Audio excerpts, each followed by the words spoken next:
सीना ठोक के कहता हूं, एक बार बैलेट पेपर से चुनाव करा, तेरे सामने मैं लड़ूंगा, फिर जीत के दिखाइयो, पता लग जाएगी तुझे तेरी औकात। ईवीएम से चुनाव होगा तो हम भाग नहीं लेंगे, चुनाव होने नहीं देंगे। और आप समझ लो, अगर आप ये नहीं करेंगे आंदोलन, तो इसके बाद कुछ बचना नहीं है। मैं बार बार कह रहा हूं, आपकी सारी तबाही का, आपकी गर्दन काटने का मोदी ने इंतजाम कर लिया। मैं नाम ही लेके कह रहा हूं, मोदी ने, नरेंद्र दामोदर दास मोदी, उसमें हिम्मत है तो करके दिखा, मेरे खिलाफ कार्रवाई मैं बताऊंगा उसे। सबसे पहले इंतजाम इस सरकार को सत्ता से हटाने का करो। और साथियों, वो तभी संभव है जब ईवीएम को आप हटा पाएंगे, उससे पहले संभव नहीं है। मेरा एक ही सवाल है, अभी माननीय राजन पाल गौतम जी ने कहा कि जो पर्ची है, वो पर्ची आप हमें 2 बैलेट पेपर में डालेंगे, फिर उसकी गिनती होगी।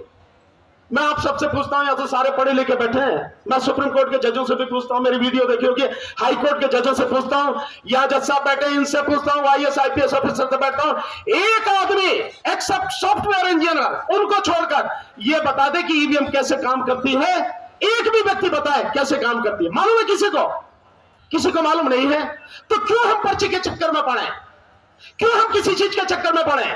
ये सबके लिए डूब मरने वाली बात नहीं है कि देश में 90 करोड़ से ज्यादा लोग मतदाता है, सरकारी अधिकारी है, कर्मचारी है, व्यापारी है, सब लोग हैं। उसके बावजूद 99% इस देश के मतदाताओं को यह पता नहीं है कि वोट जो डाली जा रही है उसका माध्यम क्या है, वो वोट मुझे पता क्यों नहीं लगती।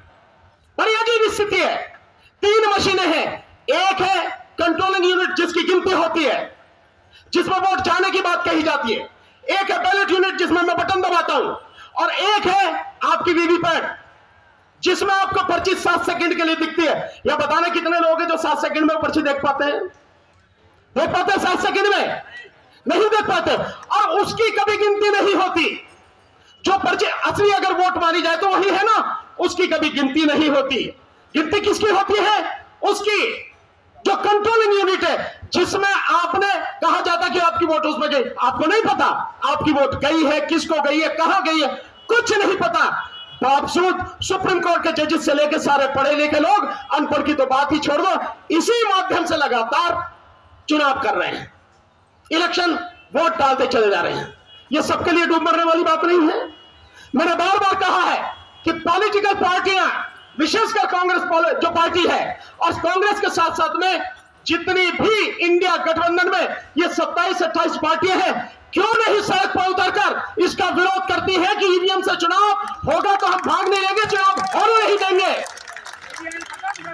और आप समझ लो, अगर आप ये नहीं करेंगे आंदोलन, तो इसके बाद कुछ बचना नहीं है। मैं बार बार कह रहा हूं, आपकी सारी तबाही का, आपकी गर्दन काटने का मोदी ने इंतजाम कर लिया। मैं नाम ही लेके कह रहा हूं, मोदी ने, नरेंद्र दामोदर दास मोदी, उसमें हिम्मत है तो करके दिखा, मेरे खिलाफ कार्रवाई मैं बताऊंगा उसे। और बहुत ही अगर जनता उसको पसंद करती है, कि इस देश की सारी जनता उसको चाहती है, इतना वो खूबसूरत है, इतना वो बढ़िया व्यक्ति है, तो मैं सीना ठोक के कहता हूं, एक बार बैलेट पेपर से चुनाव करा, तेरे सामने मैं लड़ूंगा, फिर जीत के दिखाइयो, पता लग जाएगी तुझे तेरी औकात। साथियों, इन चीजों को समझने की जरूरत है। ईवीएम है तो मोदी है, मोदी है तो तुम नहीं हो, तुम्हारी तबाही है। ईवीएम नहीं है तो ही देश बचेगा, तो ही तुम बचोगे, तुम्हारी आने वाली पीढ़ी बचेगी, तुम्हारे बच्चों का भविष्य बचेगा। उसके बाद ही अधिकार की बात करना। अबे जिंदा रहोगे तो अधिकार मांगोगे ना, जिंदा ही नहीं रहोगे तो काहे के अधिकार है। इसलिए मेरा आप सबसे निवेदन है, ईवीएम के मुद्दे को पहला मुद्दा बनाकर इस पर संघर्ष कीजिए, सड़क पर आइए। जितने भी पॉलिटिकल पार्टी हैं, नेता हैं, सबको कहिए कि यह आम है। हालांकि इनसे कहने का कोई फायदा नहीं है, क्योंकि इन सभी नेताओं के रहते हुए आपके तमाम अधिकार कानूनी रूप से इसी संसद में, विधानसभाओं में खत्म कर दिए गए, और ये मुर्दे जरा भी कुछ नहीं कर पाए, सारे के सारे, चाहे 131 का हो या बाकी और जितने भी हैं, जो कहना है कह लो, लेकिन इनके रहते हुए सब कुछ हो गया।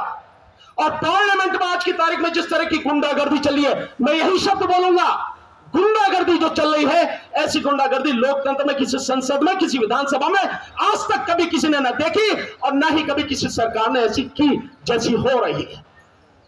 इससे बचने का रास्ता केवल और केवल सड़क। देश की अदालतें, हम भी अदालत में रहती है, देश की अदालतें मैं बिल्कुल खुलेआम कह सकता हूं अब इस काबिल नहीं रही कि लोगों को बचा सके, देश के संविधान की रक्षा कर सके, आपको आपका अधिकार दिला सके। और जब अभी जज साहब कह के गए कि जून 18 में जब 4 जजेस बाहर निकल कर आए तो उन्होंने भी तो पब्लिक से कहा था कि लोकतंत्र खतरे में, तो तब भी नहीं समझे।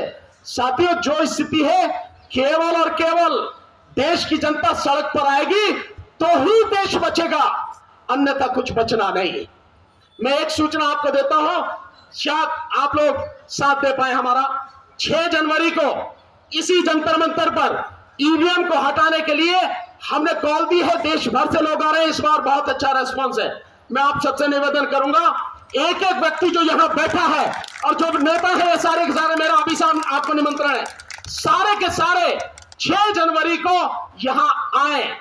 साथियों, मेरी बेटी की शादी नहीं है, मेरे बेटे का भी आ नहीं है, जनता की लड़ाई है, हम सबकी लड़ाई है। अगर वाकई में आप चाहते हो देश को बचाना, बच्चों को बचाना है, आना पड़ेगा आपको, और नहीं आते हैं तो फिर कहिए मत कि आपके अधिकार लुट रहे हैं। आपने समय दिया, बहुत बहुत शुक्रिया। 6 जनवरी 2024, बहुत बहुत शुक्रिया। नमो बुद्धाय, जय भीम। बहुत बहुत शुक्रिया सर।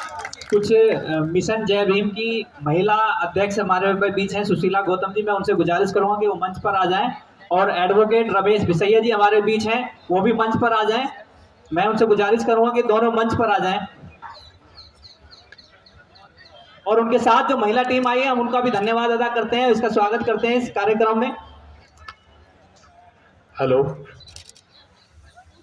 रमेश भिसैया जी और प्रवीण कसाना जी दोनों स्टेज पर आ जाए, आपका बहुत बहुत स्वागत। और महिला टीम में जो हमारी मिशन जय भीम की राष्ट्रीय अध्यक्षा सुशीला गौतम जी हैं, और हमारे पूर्व राष्ट्रीय अध्यक्ष